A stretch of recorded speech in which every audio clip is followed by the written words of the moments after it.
Did you know millennials own just 9.2% of America's wealth, while baby boomers owned 51.8% at the same age?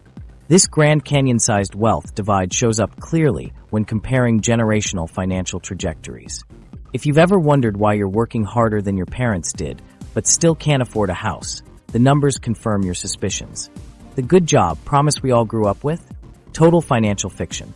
Many millennials feel increasing frustration as traditional paths fail to deliver expected results. Stick around to see exactly how the employment game was rigged from the start. The promise versus the reality. How the good job myth was born. Remember when everyone told us getting a good job was the ticket to financial freedom? Let's see how that worked out. The story we all grew up with sounded so simple. Our parents, teachers, and basically every adult in our lives hammered the same message into our heads. Go to college, land a stable job with benefits, work hard for 40 years, and you'll end up with a nice house, family vacations, and a cushy retirement. This was presented as the formula for success, like a sacred blueprint that guaranteed financial security. And honestly, why wouldn't we believe it? We watched our parents and grandparents pull it off. They got decent jobs after high school or college, stayed with the same company for decades, bought affordable houses, and built wealth over time. The evidence was right in front of us.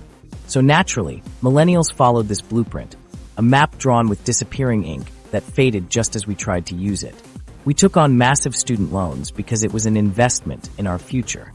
We endured unpaid internships to pay our dues. We accepted entry-level salaries that barely covered rent because we were promised it would pay off later. But here's where things get mind-blowing. Despite following all these supposedly foolproof steps, millennials own just 9.2% of America's wealth. When baby boomers were the same age we are now, they owned a whopping 51.8% of the country's wealth. That's a wealth chasm the size of the Grand Canyon. This is about recognizing that an entire generation was sold a financial roadmap that led straight into a dead end. The rules changed while we were still playing the old game, and nobody bothered to give us the updated rulebook. The messaging was everywhere. High school guidance counselors pushing college as the only respectable path. Parents warning that job hopping would look bad on your resume. TV shows portraying steady corporate careers as the normal, responsible adult path. All of this created a perfect cultural echo chamber that drowned out any alternative perspectives. Take Jessica, for example. She graduated with honors, landed a marketing job at a respected company, and worked 50-plus hour weeks for 10 years, collecting modest raises and promotions. At 35, she's still renting and has minimal savings, wondering if she'll ever afford a house in her city. I kept thinking if I just worked harder and stayed loyal, the financial security would eventually come, she says. But the math just doesn't add up anymore.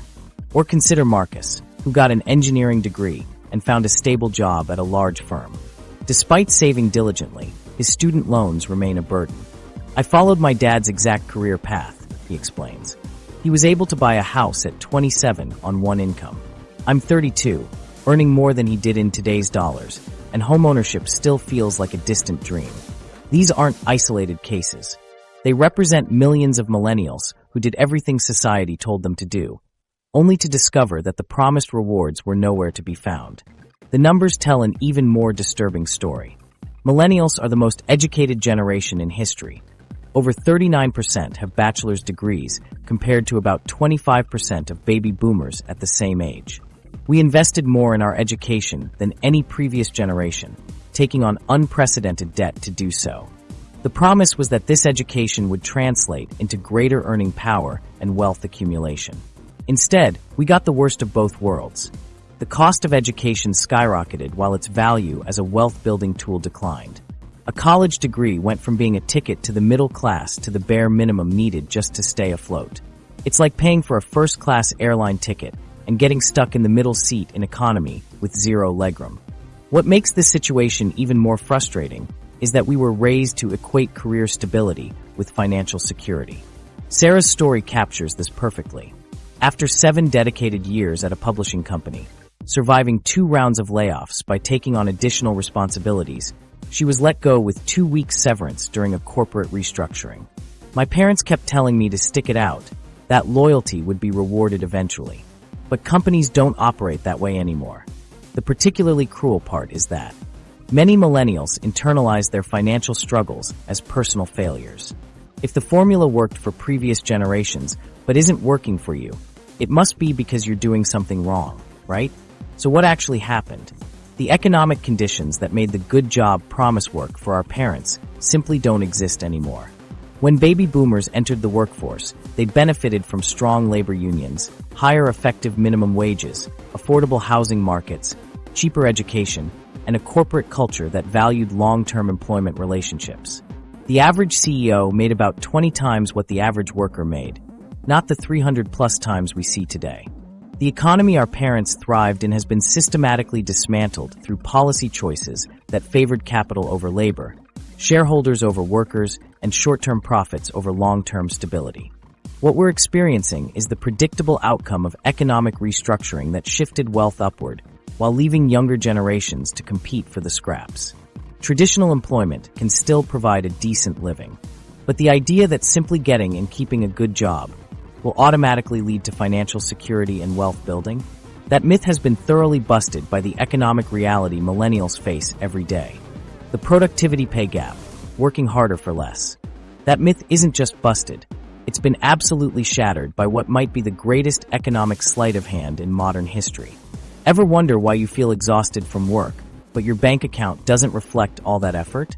The gap between how much more we produce and how little extra we get paid might just explain your entire financial situation. Let's talk about productivity and compensation for a sec. In theory, these two things should rise together, right? It makes total sense. When workers produce more value, they should get paid more. That's basic fairness and supposedly how capitalism is meant to work. As companies become more profitable thanks to their employees' increased output, those gains should be shared with the people making it happen. But the actual numbers tell a completely different story. Since 1979, productivity in the U.S. has shot up by 64.7%, while wages for typical workers have only grown by 14.8% over that same period. On-screen infographic, animated chart showing productivity line rising steeply, 64.7%, while wage growth line barely climbs, 14.8%. This massive discrepancy represents trillions of dollars that should have gone into workers' pockets, but instead got funneled straight into corporate profits.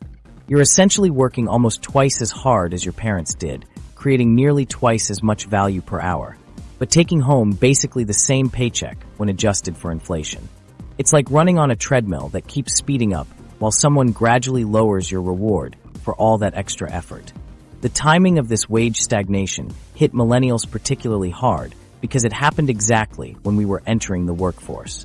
While previous generations saw their hard work translate into steadily increasing wages, we stepped into a labor market where that fundamental relationship was already broken. What caused this massive shift? The decline of collective bargaining power has been particularly damaging. When unions were stronger, workers had leverage to demand their fair share of productivity gains. As union membership plummeted, so did workers' ability to negotiate for better wages and benefits. Without this counterbalance to corporate power, companies became free to pocket the gains from increased productivity. At the same time, CEO pay has skyrocketed from about 30 times the average worker's salary in the 1970s to nearly 400 times today. This wealth transfer from workers to owners and executives represents one of the largest shifts in economic power in modern history. Let me make this super concrete with some real-world examples. Housing. Your parents could afford a home working far fewer hours than you need today, or education. College costs have exploded while wages remained flat. Healthcare. Medical expenses consume a much larger portion of your income. The average millennial needs to work about 1.5 times more hours than a boomer did just to afford these same basics. That's 50% more working hours just to get the same stuff. Imagine your parents could buy a house working 30 hours a week, while you need to work 45 hours to get the same house. An entire extra workday every week just to keep up.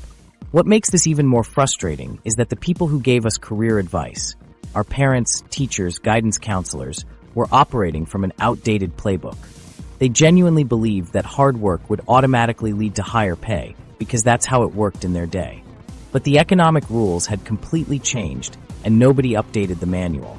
The Economic Policy Institute's research shows this isn't bad luck or coincidence. It's the result of specific policy choices that have deliberately suppressed wage growth for most American workers. This productivity pay gap has been exacerbated by several factors: the decline of unions, stagnation of the minimum wage, a dramatic increase in income inequality. When you look at compensation for production and non-supervisory workers, basically non-managers, the gap between what they produce and what they're paid is even more stark. These workers, who make up the vast majority of the labor force, have seen their economic position steadily erode despite creating more value than ever. This disconnect between productivity and pay has created a situation where many millennials are working harder than ever, but finding themselves unable to accumulate wealth at anywhere near the rate previous generations did. When your paycheck barely covers your expenses, how are you supposed to save and invest for the future? This isn't just a matter of fairness, though it certainly is that. It's also terrible economics. When workers don't share in productivity gains, consumer spending eventually stagnates, limiting economic growth. Companies may enjoy higher profits in the short term by keeping wages low, but in the long run, who's going to buy all the goods and services they produce if workers can't afford them? The productivity pay gap explains why so many millennials feel like they're working all the time, but never getting ahead. It's not your imagination, and it's not because you're buying too many lattes or avocado toast. The fundamental relationship between work and reward has been broken. The economy changed, but nobody bothered to tell us. The education trap, how student loans became a wealth-draining machine. While everyone was obsessing over avocado toast, most missed the $1.63 trillion elephant in the room. That's the total federal student loan debt in America right now, with millennials shouldering over 30% of that burden. Remember when your guidance counselor promised that college was the best investment you'd ever make? Well, that investment now comes with the kind of returns that would make even the worst Wall Street broker blush. The college sales pitch we all heard was simple and seductive. Go to college, get a degree, earn more money. But what was presented as financial gospel has turned into a nightmare for an entire generation. College graduates do earn more on average, but starting adult life with crushing debt that takes decades to repay wasn't part of the brochure. Many millennials describe waking up in cold sweats, calculator in hand at 3 a.m., trying to figure out how they'll ever break free from their loan payments while still affording basic necessities. The numbers are truly jaw-dropping. The average student loan debt has more than doubled since 2007, jumping from around $18,000 to nearly $38,000 in 2024. During the exact same period when wages basically flatlined, the cost of the ticket to get those wages doubled. This brutal math explains why 70% of millennials now live paycheck to paycheck, constantly juggling which bills to pay first. Take Maria, for example, a 32-year-old marketing manager with $65,000 in student loans. She's paying $650 monthly and has been for 8 years. Despite earning a decent salary, she lives with 2 roommates because homeownership feels impossibly distant. I've been to exactly 2 weddings in the past 5 years, she says, because between loan payments and saving what little I can, destination weddings or even buying nice gifts is completely out of reach. The long-term impact of student debt goes way beyond the monthly payment. It's about opportunity cost, all the things you can't do with that money. Every dollar going towards student loan repayment is a dollar not going into your first home down payment, your retirement account, or an investment portfolio. This creates a compounding effect that's absolutely devastating to wealth building. When you're starting a decade or more behind previous generations, you're missing out on all the growth those savings would have generated. It's like planting a tree 15 years later than your parents did, and wondering why yours isn't providing any shade yet. Think about it this way. If you're paying $400 a month towards student loans through your 20s and 30s, that's $48,000 over 10 years. But if that same money had gone into retirement savings earning a modest 7% return, you'd have over $69,000. And that's without adding a penny more. The real cost isn't just the payments. It's the foundation of wealth you never get to build. The psychological impact might be even worse than the financial one. Carrying student debt fundamentally changes how millennials make financial decisions. Studies show that long-term debt creates increased anxiety and financial stress, affecting everything from career choices to whether you feel comfortable investing in the stock market. Many millennials feel, trapped because of their student loans. Instead of taking entrepreneurial risks or negotiating for better positions, they cling to stable jobs that help them make their monthly payments. The debt becomes an invisible anchor, limiting mobility and opportunity. I turned down my dream job because it paid $5,000 less annually, explains Tyler, a software developer. That's my loan payment for half a year. I literally can't afford to follow my passion. What's particularly ironic is that higher education was sold as a ticket to financial freedom. Instead, it's become a primary driver of financial inequality. The crushing weight of student debt is forcing millennials to delay key life milestones that traditionally build wealth: homeownership, marriage, children, retirement savings, by 10 to 15 years compared to previous generations. And let's talk about that return on investment. A college degree used to be a pretty safe bet. Now, with the average four-year degree costing upwards of $100,000 at many institutions and much more at private universities, the math doesn't always work out favorably, especially for degrees in fields with lower starting salaries. No wonder millennials are questioning the value proposition. Many are now looking at alternative paths, trade schools, certifications, self-education, or entrepreneurship that provide skills without the crushing debt. They're asking the questions no one told them to ask at 18. Will this degree actually pay for itself? Is there a less expensive way to get the skills I need? The student loan crisis represents a fundamental shift in how our economy functions. Previous generations could work their way through college with summer jobs. The math simply doesn't work that way anymore. A summer job might cover your textbooks, if you're lucky.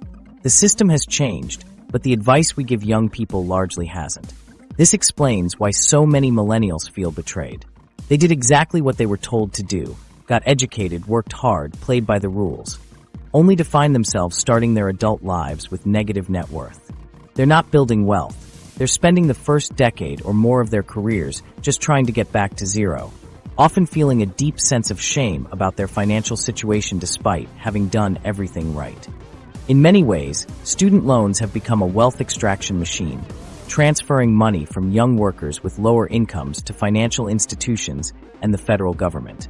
Borrowers often end up paying back twice what they originally borrowed when interest is factored in. This isn't just the housing crisis, when the American dream became a rental nightmare. If student debt was the first financial trap millennials couldn't escape, housing became the second, but with way higher stakes. While our parents bought their first homes around age 25, we're now waiting until 35, missing out on a decade of equity that could have been the foundation of our financial future.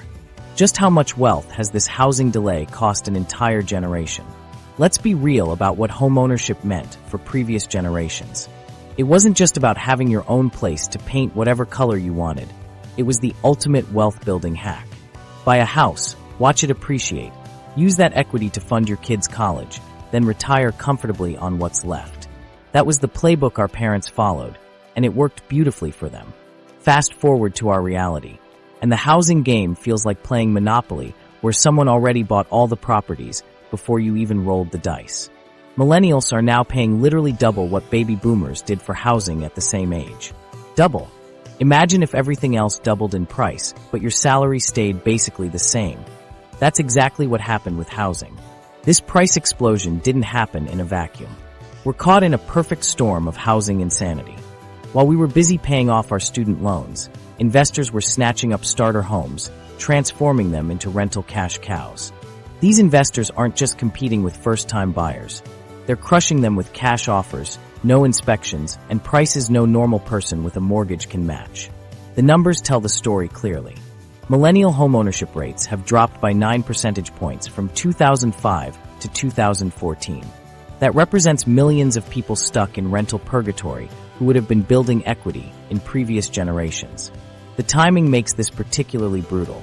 Home prices have surged by a jaw-dropping 41% just since 2019. Not since the 1970s, not since the 90s, since 2019. In many urban markets, what cost $300,000 just 3 years ago now sells for over $425,000. Many millennials who were finally getting their financial act together after the 2008 recession suddenly watched the housing ladder get yanked up even higher, right as they were reaching for the first rung. When you rent, you're essentially paying someone else's mortgage. Every month, 28% of the average millennial's income goes straight to housing costs, a higher percentage than previous generations paid. That's money that disappears forever instead of building equity. Think about what happens when you miss out on a decade of homeownership. That's 10 years of equity building, 10 years of locking in a fixed housing cost while rents continue to climb, and 10 years of missing out on property value appreciation. The wealth gap this creates is enormous and gets worse with time because of how compound growth works. The average millennial household net worth sits at $493,423, which sounds decent until you realize it's actually decreased by 6.48% over the past year. Why? Primarily due to falling real estate values. But here's the kicker. You can only lose real estate value if you actually own real estate. Many millennials aren't even in the game yet, so they're missing both the ups and the downs. Meanwhile, older generations who bought when homes were affordable continue to benefit from long-term appreciation. They purchased when the entry point was reasonable, rode the wave up, and now control a disproportionate share of real estate wealth. It's not just that they got lucky with timing. They entered a market specifically designed to make homeownership accessible, with policies that supported first-time buyers. What we're witnessing is a massive wealth transfer from younger generations to property-owning generations. Every rent check is a tiny piece of your financial future handed over to someone who got into the market before prices went bananas. Rental income has become one of the primary ways older generations extract wealth from younger ones. Some financial experts suggest millennials should just adjust their expectations. Maybe you can't afford a single-family home in a decent area, but how about a tiny condo an hour from your job? Or perhaps you should just move to a rural area where homes are cheaper. Never mind that jobs are scarcer. The advice always seems to involve millennials making all the sacrifices rather than addressing the structural problems that created this mess. The question on everyone's mind is whether homeownership is still a viable path for most millennials. The math is getting harder to make work. When your parents bought their homes, they might have paid 2 to 3 times their annual salary. Today, in many urban areas, homes cost 8 to 10 times the average millennial's annual income. Even with low interest rates, which aren't so low anymore, the numbers just don't compute for many young adults. This explains why so many millennials feel financially insecure despite earning what should be decent salaries on paper. When nearly a third of your income goes to housing alone, before you even think about student loans, retirement savings, or maybe someday having kids, it's no wonder financial anxiety is through the roof. We're earning more than previous generations in absolute dollars, but it buys us less housing security than ever before. The loyalty illusion, how the employer-employee relationship turned against you. As if housing insecurity wasn't enough pressure, there's another financial time bomb quietly ticking away in your career path. Remember that promise we all heard growing up? Work hard at one company for decades, and you'll be rewarded with promotions, raises, and a comfortable retirement. Yeah, about that. While you're struggling to afford basic housing, something fundamental has shifted in how companies view their relationship with you. And the data reveals job hoppers are now financially outperforming loyal employees by a shocking margin. Think about your grandparents or parents. They worked for 1 or 2 companies their entire careers, got retirement parties with gold watches, and enjoyed pension plans that actually funded their retirement. The deal was simple. Loyalty to the company meant security for life. Fast forward to today, and nearly half of all employees describe their relationship with employers as purely transactional, just collecting a paycheck and moving on. The traditional social contract between workers and companies has completely flipped, transforming what used to be mutually beneficial into something that costs you thousands every year you stay put. Let's break down what happened. Companies once offered clear internal promotion pathways and invested in developing their people. Today, those pathways have shrunk dramatically. Companies prefer hiring externally rather than developing existing talent, which means staying put often equals staying stuck. Pension plans, those defined benefit retirement plans guaranteeing monthly payouts after retirement, have basically vanished for most workers. We've shifted to 401(k)s, which transferred the responsibility and risk of retirement directly onto your shoulders. Now you manage the saving, investing, and hope the market doesn't crash before retirement. This represents a complete transformation in who bears the financial risk in employment. Spoiler alert, it's all on you now. Here's the kicker. Job hopping, once considered career suicide, leads to significantly higher lifetime earnings. People switching jobs every few years consistently out-earn loyal employees. External hires typically command salary bumps of 10 to 20%, while internal raises barely match inflation. The numbers tell the story clearly. Today's workers change jobs every 4.2 years on average, compared to the 30-plus years your grandfather might have spent with one company. This isn't because millennials can't commit. It's because we've learned how the game is played now. What's particularly brutal is this shift happened just as millennials entered the workforce. Talk about terrible timing. We started careers precisely when companies were dismantling the wealth-building systems that benefited previous generations. Since the 1980s, the rise of shareholder primacy has fundamentally altered how companies operate. When forced to choose between increasing shareholder dividends or raising worker wages, you already know which option wins. This focus on short-term profits has transformed how companies view their workforce. Less as assets to develop and more as expenses to minimize. Even the language reveals the shift. Personnel departments became human resources, literally equating people with any other company resource. And increasingly, companies prefer keeping these resources off their books entirely, explaining the explosion in gig work, contracting, and temporary employment. The gig economy isn't the flexible innovation it's marketed as. It's often traditional employment minus benefits and security. As an Uber driver or DoorDash deliverer, you shoulder all the risk. No health insurance, no paid time off, no unemployment if the algorithm decides it doesn't need you anymore.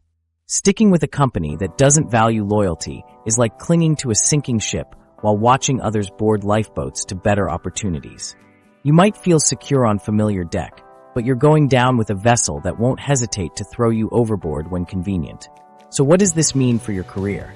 First, approach your employer relationship with clear eyes. That company isn't your family, regardless of what they say during orientation. They're a business partner in a transaction where you exchange skills for compensation. Loyalty for loyalty's sake is financially reckless. If you're not advancing, receiving meaningful raises, or developing valuable skills, staying put is the riskiest. Career move possible. The days of patiently waiting for recognition are gone. Today's environment demands strategic career management. The most successful strategy? Think of yourself as you incorporated, a business providing specialized services to clients, your employers. This isn't about being mercenary. It's acknowledging modern employment reality and adapting accordingly. This doesn't mean job hopping annually. That can damage your reputation. But it means regularly evaluating whether your position advances your financial goals. Are you learning valuable skills? Is your compensation market competitive? Is there a clear growth path? If not, start exploring options. Data shows the most successful people stay at jobs for 2 to 5 years. Long enough for significant accomplishments, not so long that skills or compensation stagnate. Each position becomes a stepping stone rather than a destination. Remember, this transactional relationship works both ways.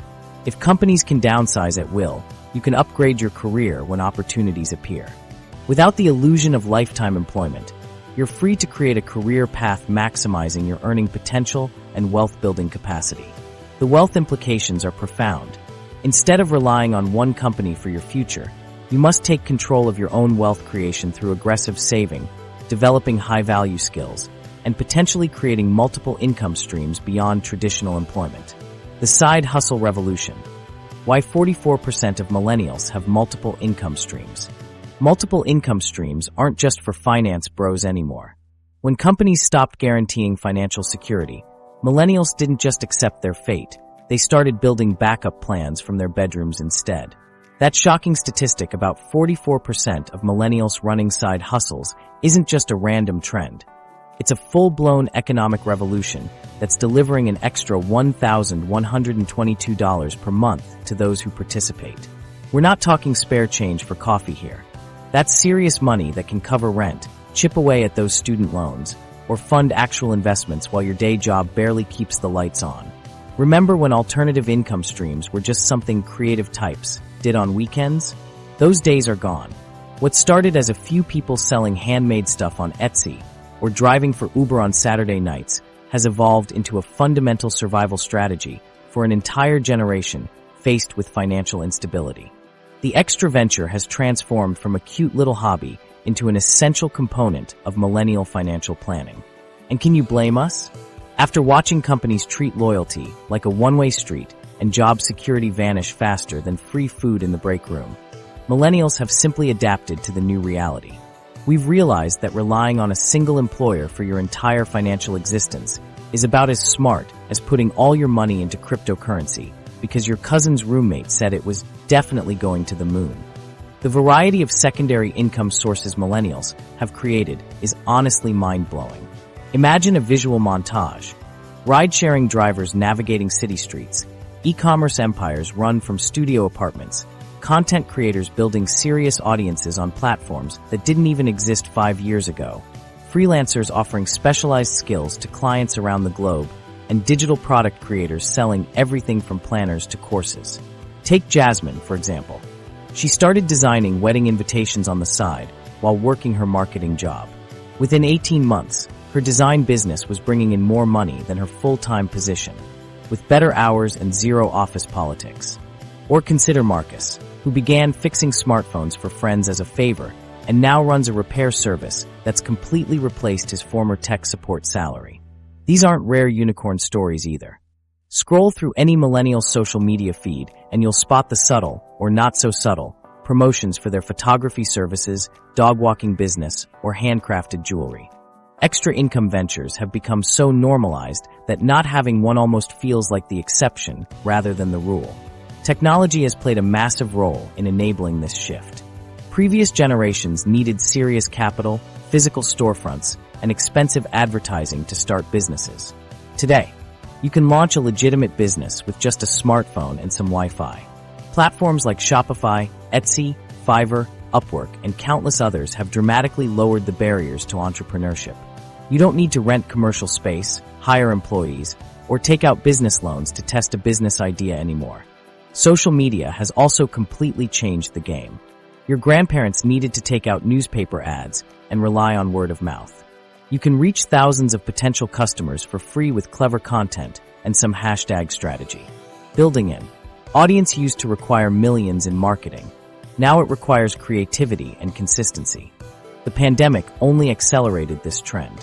When COVID hit and companies started handing out pink slips like they were party favors, those with established supplemental income had financial lifeboats ready to deploy.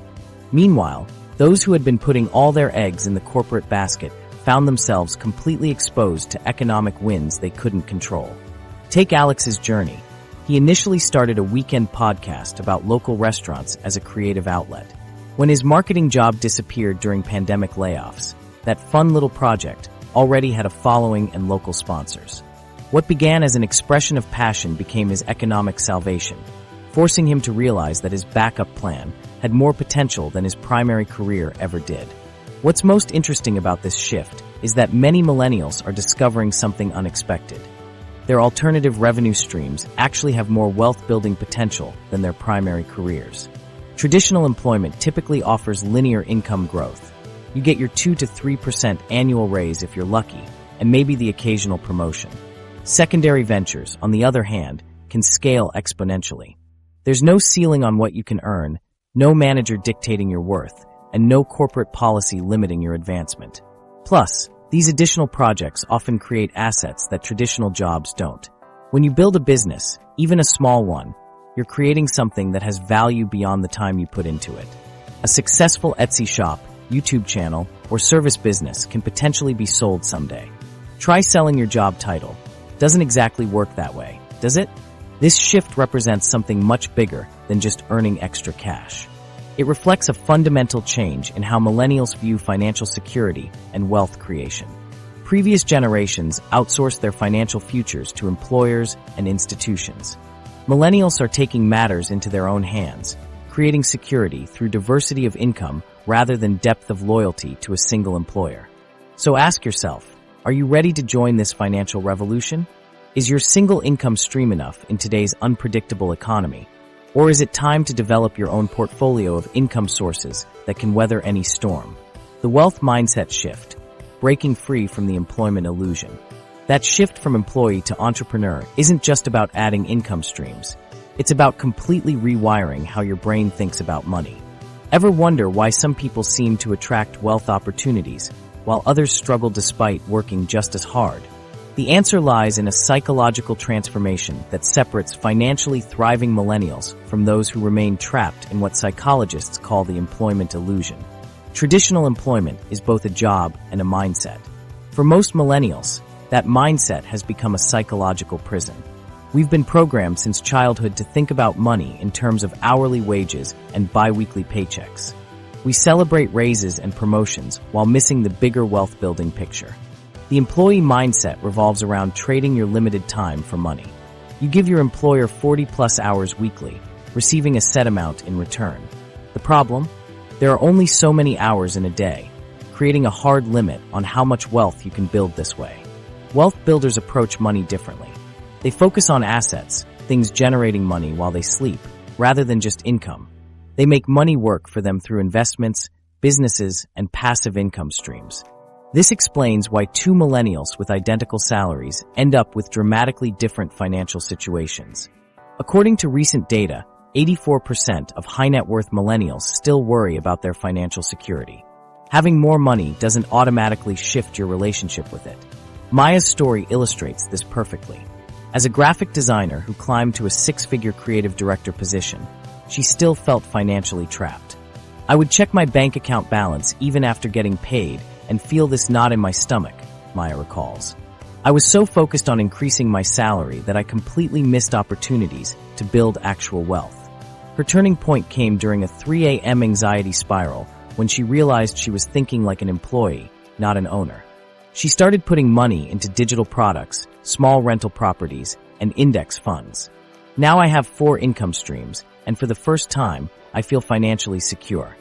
Many millennials struggle with phantom wealth, feeling richer on paper due to rising asset values like home equity, while facing daily cash flow challenges. This creates anxiety that paralyzes even high-earning professionals. Fear of making poor financial decisions represents another mental block. Many millennials feel overwhelmed by investment choices after witnessing the Great Recession and COVID-19 pandemic. These events scarred our generation's financial psychology around risk. Wealth-minded millennials allocate their time differently. While traditional employees focus primarily on increasing salary, wealth builders prioritize education about passive income and investment strategies. Take James, an IT specialist making $85,000. Instead of just pursuing promotions, he spent evenings learning about real estate investing.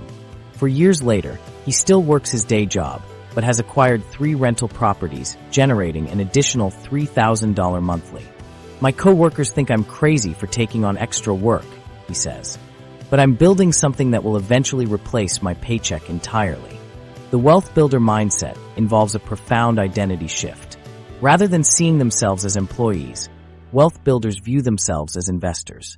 When you identify as an investor, you automatically scan your environment for opportunities rather than just completing tasks. For Lily, this shift happened after being unexpectedly laid off from her marketing job. "I realized I had given this company 5 years of my life and had nothing to show for it except a resume entry," she recalls. "That's when I decided to never again put all my financial eggs in someone else's basket." She launched a content marketing agency while working part-time, focusing on building a business asset rather than just earning income. 2 years later, her agency generates triple her former salary. Unlearning deeply ingrained beliefs about financial security presents a major barrier. Many of us were raised thinking stability comes from one company, saving a percentage of our paycheck, and trusting our 401k for retirement. This outdated playbook creates a false sense of security that keeps talented millennials stuck in wealth-limiting situations. Wealth builders embrace calculated uncertainty. They understand true financial security comes from developing multiple skills and income sources that weather economic storms. This doesn't mean recklessly quitting your job. It means strategically building additional income sources while maintaining stability. To make this mindset shift, start by auditing how you spend time outside work. Are you using those hours for consumption, watching, scrolling, shopping, or for creation and education, building skills, learning about investing?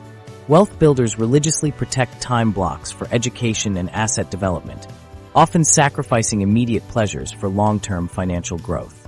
When considering purchases, don't just ask, "Can I afford this?"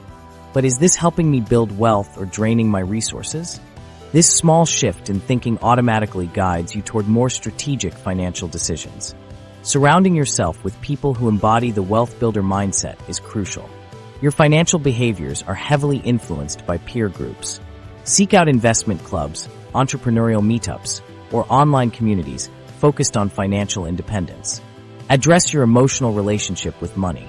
Many millennials carry financial trauma from witnessing economic instability. Wealth builders develop a balanced approach to money, seeing it as a tool rather than a source of identity or security. This transformation happens gradually through small, consistent shifts in how you allocate time, the new skill economy, attention, what actually pays until these patterns become second nature. Those small, consistent shifts that wealth builders make aren't just about mindset. They're also about mastering specific high-value skills that most traditional education completely overlooks. While your college career center was busy teaching you how to format a resume, an entirely different set of abilities has been quietly determining who thrives financially and who struggles. And the gap between what we were taught and what actually pays has never been wider.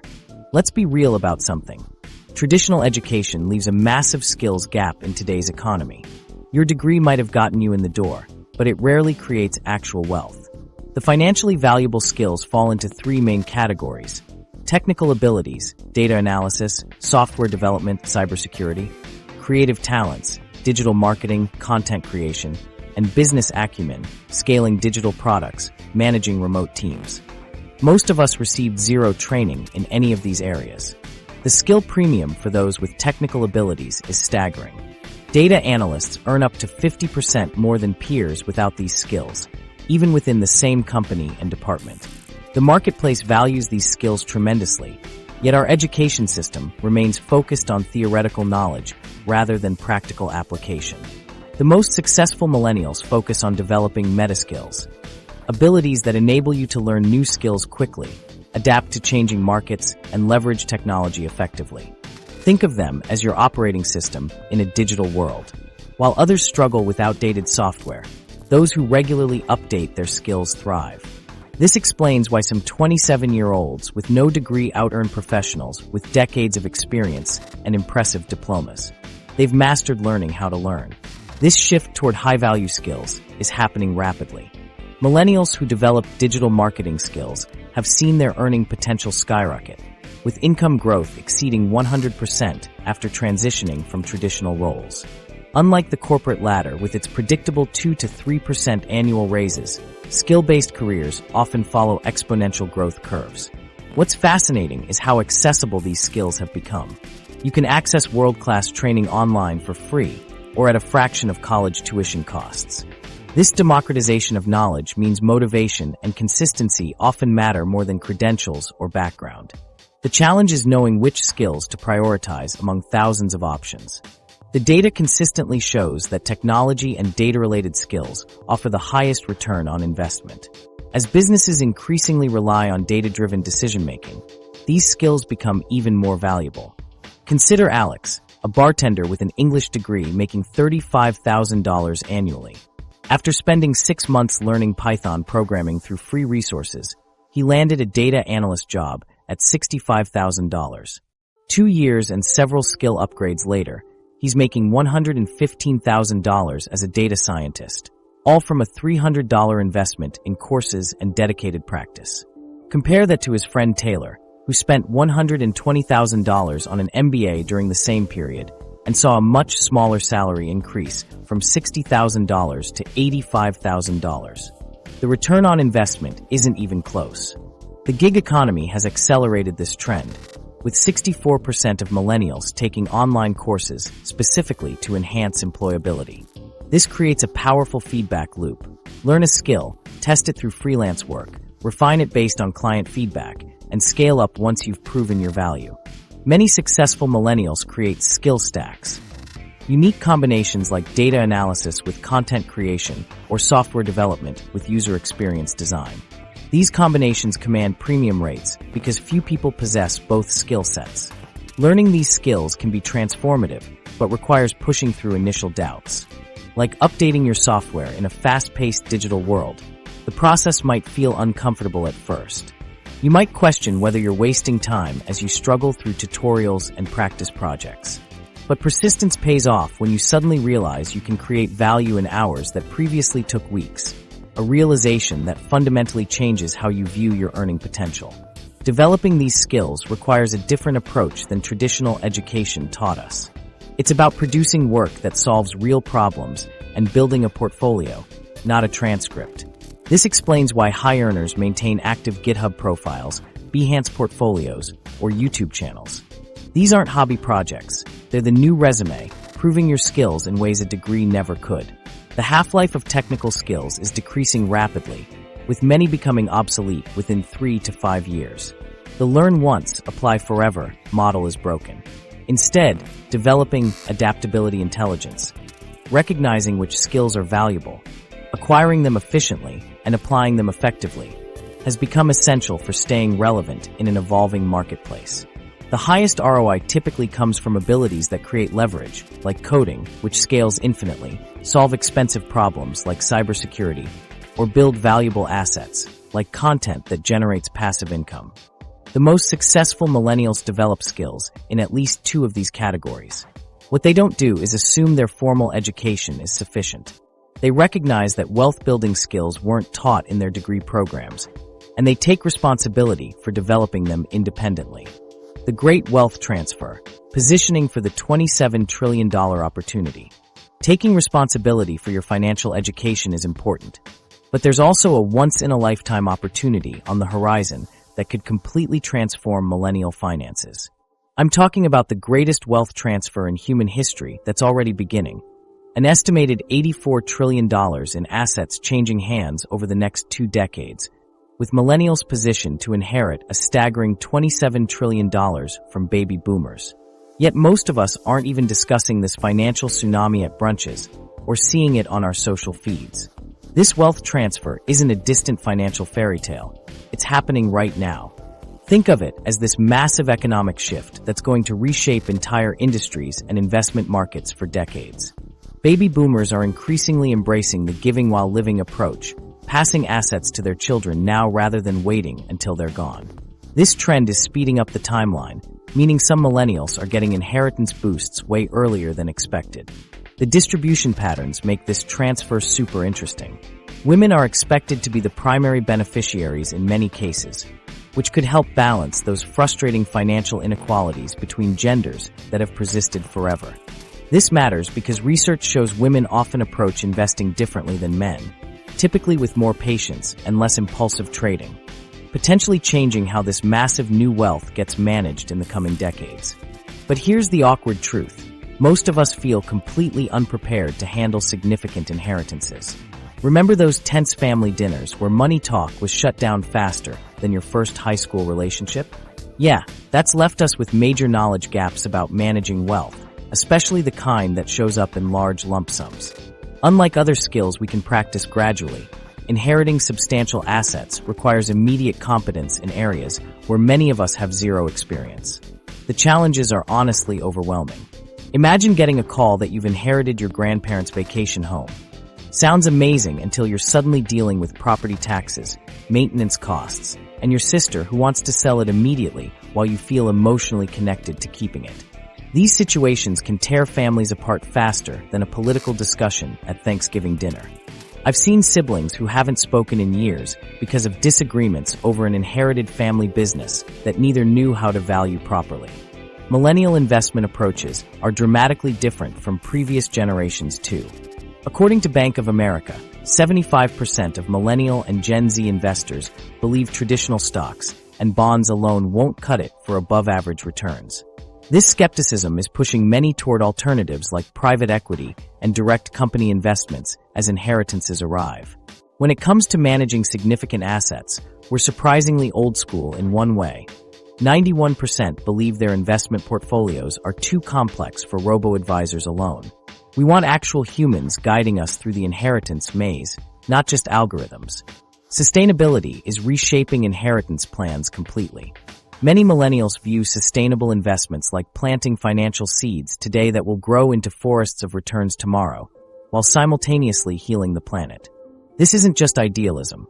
It's a belief that companies addressing environmental and social challenges will outperform in the long run, potentially triggering a massive shift toward impact investing as these trillions change hands.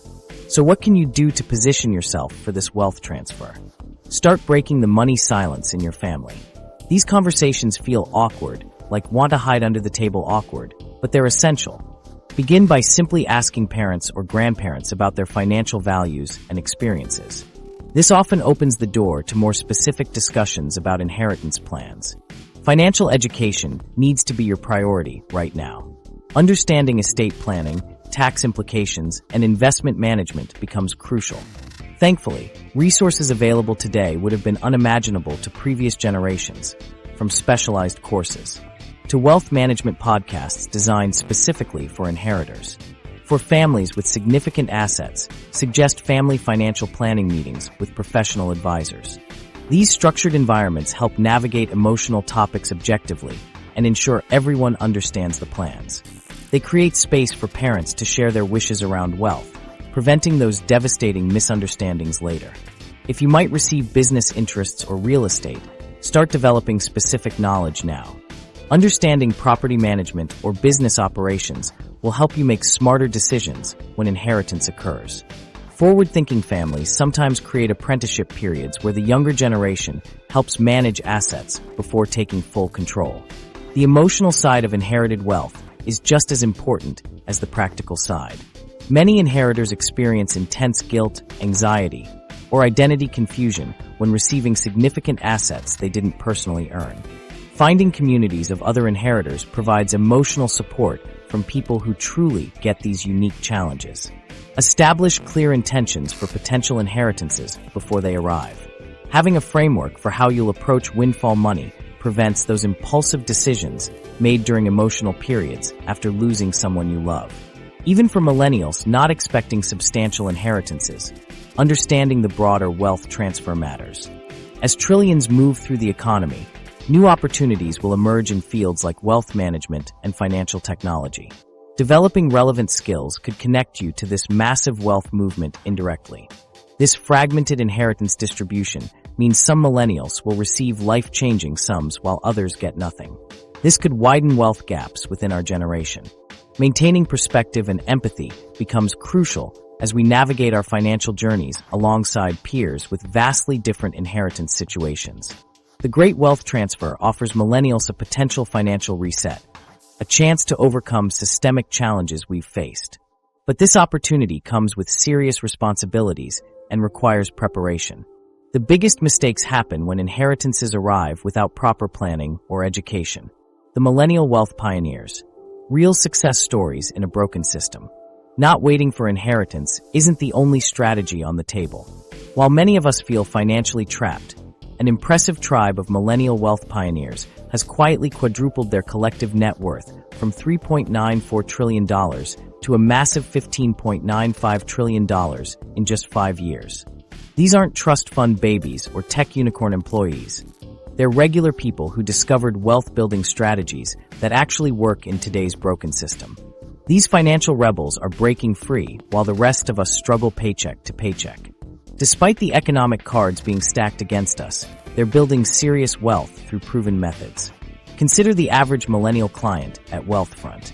In just 4 years, they've grown their wealth by 137%, jumping from $45,600 in 2020 to over $108,000 in 2024. The number of millennial Wealthfront millionaires has increased by 144% over the same period. These results come from actual strategies anyone can use. What are these wealth pioneers doing differently? They're skipping the get-rich-quick schemes flooding social media. Instead, they've embraced boring but effective approaches like globally diversified portfolios of low-cost ETFs. While their peers chase crypto moonshots, they're quietly building wealth through proven investment methods. Their strategy combines stability with growth. Many maintain their day jobs as a foundation while building multiple income streams on the side. They typically start with their 9-to-5 income, add dividend investments, incorporate rental property income, and eventually develop side business revenue. This creates both security and exponential growth potential. real estate remains a powerful wealth accelerator. Millennials have grown their housing wealth by $2.5 trillion between 2020 and 2024 despite market challenges. They've found creative entry points through techniques like house hacking, buying multi-unit properties, living in one unit and renting others, and REITs that don't require massive down payments. Entrepreneurship drives significant wealth creation too. RBC Wealth Management found 38% of high-earning millennials plan to start their own companies. Unlike previous generations, they view building a business as both an income source and an eventual sellable asset. These millennial investors align their money with their values. 85% prioritize companies following environmental, social, and governance principles. They're demonstrating that ethical investing and wealth building can go hand in hand. Technology serves as their wealth-building ally. Rather than using financial apps just for budgeting, they leverage robo-advisors, investment platforms, and education resources for comprehensive wealth management without traditional advisor fees. They've democratized access to financial expertise previously available only to the wealthy. Their financial habits strike a crucial balance. While many peers prioritize experiences over savings, understandable given economic realities, these wealth builders practice selective spending. They prioritize financial growth without extreme frugality, focusing on value rather than consumption. Many aim to retire by 50, driving their aggressive pursuit of passive income and alternative investments. They're building wealth on accelerated timelines rather than accepting traditional 40-plus year career paths. About 75% believe achieving above-average returns requires more than traditional stocks and bonds. They diversify across real estate, private equity, cryptocurrency as a small portfolio portion, and collectibles to spread risk across multiple asset classes. Self-directed financial education powers their success. These pioneers actively sought knowledge from books, podcasts, courses, and mentors to create personalized financial strategies. They treat financial literacy as an ongoing journey, constantly improving their understanding. Many started with negative net worths from student loans. Their difference wasn't the starting point, but their strategic approach to debt. They prioritized eliminating high-interest debt while simultaneously building income-producing assets, understanding that debt repayment alone doesn't build wealth. Community support plays a vital role. Many participate in mastermind groups, online communities, or investment clubs where they share strategies and opportunities. These support systems counteract negative financial messaging that surrounds us daily. Their strategies are remarkably replicable. They didn't need special connections, inheritance, or particularly high incomes to start. They simply understood that wealth creation today requires different approaches than what worked for previous generations. The true game changer is their shift from income focus to asset focus. Traditional career advice centered on maximizing salary. These pioneers instead acquire and build assets generating ongoing income without trading time for money. While high incomes can disappear instantly, as pandemic layoffs showed, assets continue generating returns regardless of employment status. These millennial wealth pioneers demonstrate that success comes from combining multiple approaches into resilient wealth systems. They integrate real estate, market investments, and entrepreneurship to create financial security that withstands economic uncertainty. Despite all the financial challenges we've discussed, there's huge good news for our generation. Millennials' total net worth has nearly quadrupled since 2019, growing to almost $16 trillion. And around 70% of us believe we'll achieve financial success eventually, not blind optimism, but backed by real changes in our money approach. We're working smarter through sustainable investments, financial apps, and prioritizing financial literacy. Despite student debt and housing costs, we're showing incredible resilience. The millennial wealth story is still being written, and many are forging new paths to financial freedom. Will you plant the seeds for your own financial garden? Your future depends less on generational challenges